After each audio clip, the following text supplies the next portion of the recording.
want to go over today, instead of how to approach women, what to do, instead I want to go over what not to do. And taking it a step further, the limiting beliefs that we have that will cause disaster when we actually approach a girl, or most likely what will happen is having these limiting beliefs will cause us not to act. They will paralyze us, and then you don't end up doing anything at all, which is even worse than going out there and trying and failing and trying again. So these three limiting beliefs, these three mental viruses that you inject into your own brain, and you inflict this damage on yourself, which prevents you from having the success with women you want and having the kind of life you want. I'm gonna go over three of them. There's probably like 15 of them that I've heard before, but let's just do three for today. Number one is going to be the belief that women do not want you to approach them. The belief that they don't want to be approached. Okay, this is just absolutely 100% false. They not only want you to approach, but they need you to approach. If men didn't approach women, what the hell would happen? We probably wouldn't reproduce anymore as a species. I mean, this is the way it works. Yeah, you can do online dating, and you can use Tinder, and you can use friends of friends. But you are so incredibly limiting yourself if you do not approach. And they count on that. When they're in the store, when they're at the bar, the club, and they see a man of quality, or there is a man of quality and value that they don't know about yet because he hasn't introduced himself, they're losing out. They're not going to approach you. That's never going to happen. Maybe one in 100, 1 in 1,000 will approach you. That's it. It's not going to happen. They want you to approach. They act sometimes like they don't because they get approached a lot by low value, low quality men. That's not you, right? If it is you, then you need to change that. But that's not you. You're the guy who is a high value, who is high quality, and you're going to approach and you're going to give something, and you're going to make her day better. So she's going to put up a little front, possibly, a little shield, possibly, because so many of these little scumbag, little weaselly weasels come up to her and annoy her. But that's not you, okay? So get that out of your head. They want you to approach, they need you to approach, and in fact, the survival and the replication and reproduction of our species relies on you approaching. You need to approach.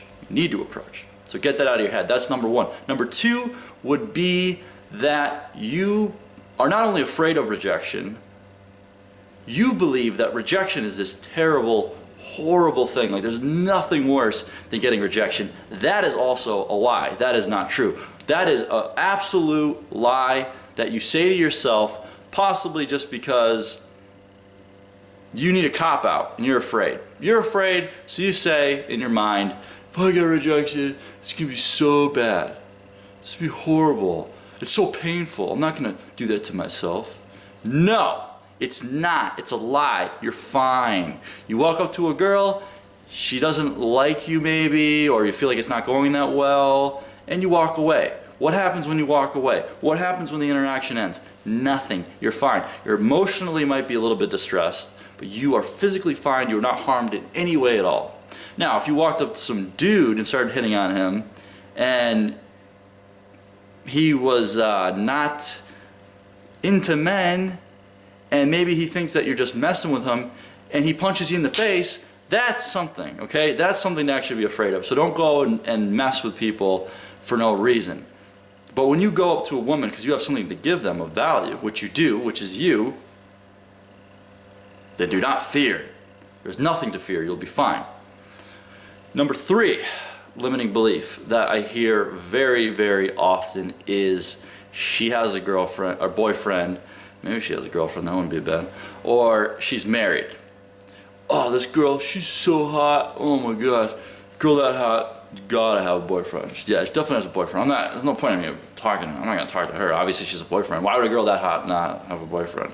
Or yeah, she's probably married. You know, maybe if the woman is a little older, maybe you think she's married. Well, if you do think she's married, you look see if she has a ring. Obviously, you could do that. But it is also just a lie. It's a cop-out. There are millions, there are billions of women right now that are beautiful, fun, intelligent, that you would love, that you would want to date right now that are single. There's just millions of them. Millions. The other thing is, it doesn't matter, because just because she's in a relationship possibly doesn't mean she's happy. Maybe she's about to break up with the guy. Maybe she's talking to a guy who's not really her boyfriend, and if it wasn't for you coming and saving the day, she would have ended up settling with this stupid little guy, this little mediocre guy, because you didn't come along. But you came along, and instead she chooses you. Okay? So what you need to do in that situation with the whole negative, horrible, stupid idea that all these women have boyfriends and husbands is to just say to yourself, it doesn't matter. It doesn't matter. You need to go into the approach and the interaction not ever even thinking about that. It doesn't have anything to do with anything.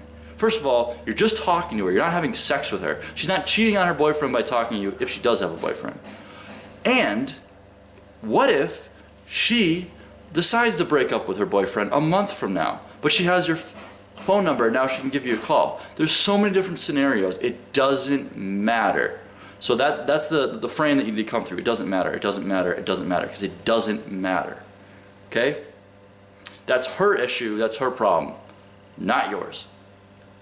So again, to review, number one, make sure that you are aware of the fact that it's good to approach, they want you to approach, and they need you to approach. The second thing is getting rejected. First of all, I don't even use the word rejection. It's not even in my vocabulary. But if you choose to keep it in your vocabulary, rejection is not anything. It's nothing. It's nothingness. Nothing happens. You are fine. And number three is there are millions of smoking hot, beautiful, awesome, intelligent women out there right now that are single. Could be the one right in front of you right now. Well, that'd be me, since if you're looking at your computer screen. But maybe beyond the screen, there's someone over here, some beautiful woman. She's probably single and she probably wants you to go talk to her. So go do it. All right, hope this helped. If you want some more specific stuff, actually I think we're doing a little free ebook right now. Go check that out at confidencedating.com. But good luck, and hope this helps. See ya.